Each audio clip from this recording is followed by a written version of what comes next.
ఒంగోలులో సీతారాంపురం వినాయకుడి గుడి అంటారండి ఇది. ఈ వినాయకుడి గుడిలో రాత్రి దొంగతనం జరిగింది. సుమారు 1,50,000 రూపాయలు డబ్బులు పోయి ఉంటేనే ఈ ఏరియా వాళ్ళందరూ అనుకుంటున్నాము.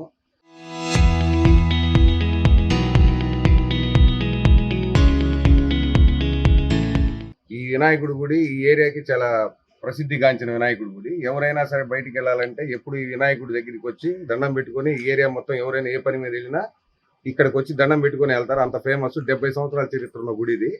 ఇక్కడ రాత్రి దొంగతనం జరిగింది. కనీసం 1,40,000 అంటున్నారు. దీని మీద ఈ ఏరియా వాస్తవులందరూ కూడా కంప్లైంట్ ఇవ్వాలని వెళ్తున్నాము. అందరం వన్ టౌన్ లో కంప్లైంట్ ఇవ్వదలుచుకున్నాము. కాబట్టి దీని మీద పరిష్కారం తేల్చవలసిందిగా వన్ టౌన్ వారికి కోరుతున్నాం, పోలీసుల వారికి. ఓం గణపతియే నమః.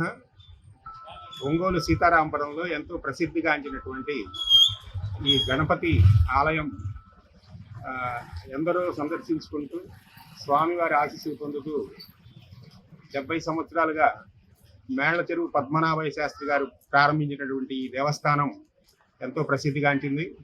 ప్రతి వినాయక చవితికి ఈ సీతారాంపురంలో భక్తులందరూ కలిసి సామూహికంగా ఈ పూజా కార్యక్రమాలు నిర్వహిస్తూ ఉంటారు.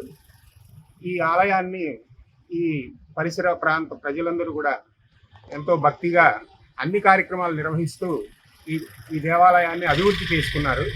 అలాంటి దేవాలయంలో రాత్రి కొంతమంది దొంగలు హుండీ తాళాలు పగలగొట్టి హుండీలో ఉన్నటువంటి దాదాపుగా 1,50,000 రూపాయల ధనాన్ని దోచుకు వెళ్ళారు.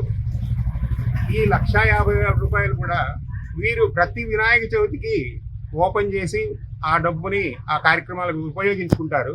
అంటే ఒక వినాయక చవితికి ఓపెన్ చేస్తే మళ్ళీ సంవత్సరం తర్వాత ఓపెన్ చేస్తారు. కాబట్టి అంత ధనం ఇందులో ఉందని వారు తెలుసుకొని ఈ దేవాలయ హుండీని పగలగొట్టినట్టుగా మనం భావిస్తున్నాము.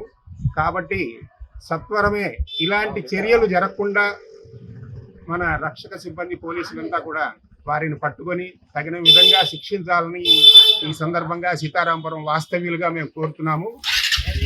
ఓం గం గణపతియే నమః.